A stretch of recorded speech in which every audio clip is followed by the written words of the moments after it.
What's going on, everybody? Mortem here, this time bringing you my first impressions for Dragon Quest 1 and 2 HD-2D Remake, which is certainly a bit of a mouthful, but basically remakes of the original two Dragon Quest games and the closure for the Erdrick trilogy that they started with the release of Dragon Quest 3, which was a prequel, and that remake last year. But before we dive into all that, important that I mention that I was given a review key for this by Square Enix, though it was right before the game launched, so not exactly a lot of time to actually review the game, but nonetheless, that is where I got the key from. And after having played Dragon Quest III's remake last year, I was curious to see what they wound up doing with these two, because for those who are unaware, both Dragon Quest 1 and 2 were originally made in the late 1980s. The originals are incredibly old games, and so having remakes that bring these classics into the modern era is something of note, even if it is a bit of a novelty in some cases.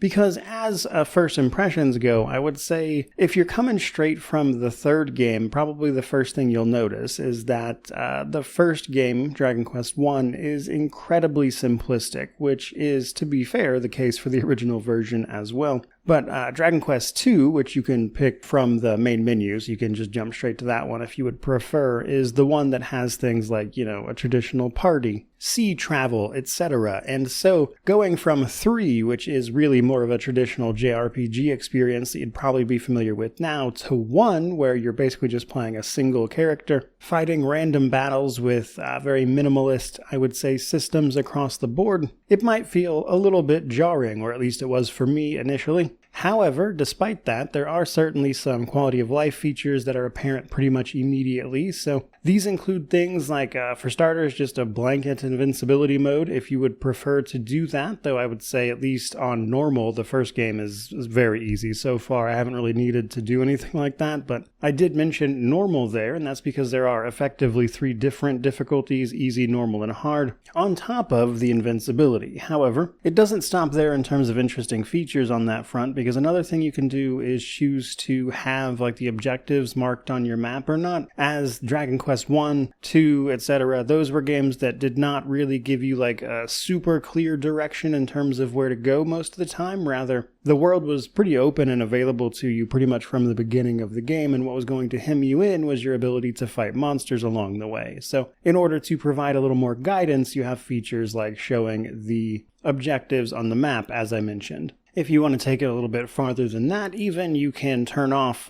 restoring your HP and MP on level ups, things like that. So a variety of different difficulties here, but like many of an older title, it does kind of seem like the thing you can grind your way past, especially when progression systems for the first game at least are also pretty bare bones, as thus far it seems to pretty much just be straight item upgrades. As you level up, you'll gain abilities and spells and increase stats. You can increase those further by finding various seed items which increase them. But while that stuff's all well and good, it's probably worth a mention that this is a full remake from the ground up, as you would probably expect, given that the originals are from the 1980s. And with that inherently comes a bit of new content. So straight away, one of the things I actually noticed from what little I know about the original game is that the story is a little bit different. They've sort of reframed the beginning of it to be more clear about things that you would know these days just about the Dragon Quest story, even from a basic plot summary. But let's talk a little bit about that plot. So, Dragon Quest III, as I mentioned, was actually a prequel, and that's why they started the remakes there. That tells the story of Erdrick saving the world of Alefgard from the Lord of the Underworld. And all these years later, we play, in the first game, a descendant of Erdrick who hears a voice in his head telling him to go to the town of Tantagel in order to stop this rising threat that is sort of blanketing the land. And here you find out that the place has been taken over by an entity known as the Dragon Lord, which is further complicated by the princess of the realm having been kidnapped, and your job essentially is to retrace the footsteps of your ancestor Erdrick, gathering up items and the Sphere of Light to help you take down the Dragon Lord and save the day. Fairly basic as you would expect the original to be, but as I mentioned, while it is still very simple, it looks like they've added some story here, added some content, so it shouldn't be like a complete one-for-one. What I'm actually very curious about, though, is Dragon Quest II, because that is when things start picking up a little bit because you have an actual party. Not only the original party members from the Dragon Quest II, but they've actually went ahead and added an extra party member that is unique to the remakes, the Princess of Canuck. However, story-wise, Dragon Quest II sees you with that party putting down another rising threat that has threatened the three nations that have popped up in the aftermath of the first game. I haven't played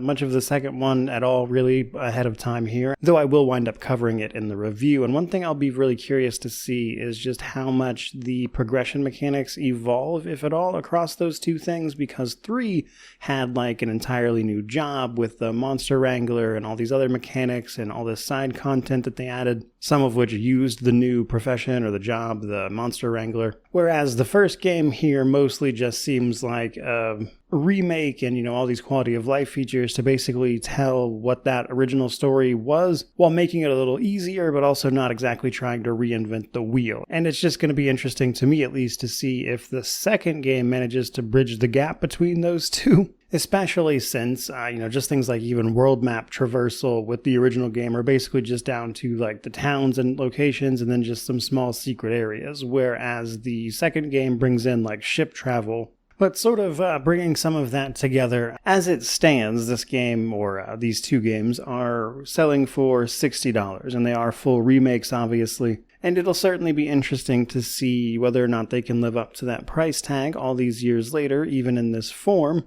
Especially given that what I understand is that these are relatively short run times for both of these games. Now, personally, the big reason I'm checking these out is because I just kind of want to see these stories firsthand for myself. Because the series is so big, I've certainly heard about them and am even familiar with some of the plot of them. The Dragon Quest series just hasn't been one that I've really gone through every type of game with, and it's something I just kind of want to add to my own personal knowledge, so I can experience some classics on my own terms. But the issue with that is, just to take Dragon Quest III as an example, that was mostly a really good experience, and then it kind of drops the ball at the end with the little bit of content they did add to that game not actually being very good. And I'm curious to see if these first two games manage to wind up doing something like that. That is to say, there being a part of the game where just the quality dips pretty hard or something. And the only way I'm going to find that out is, of course, to play both of them. But speaking of that, while I am putting out this first impressions video pretty quick, these launched yesterday, it's going to take me a while to get to the reviews of these. I have multiple other things going on that are slightly higher priority for me, and as a result,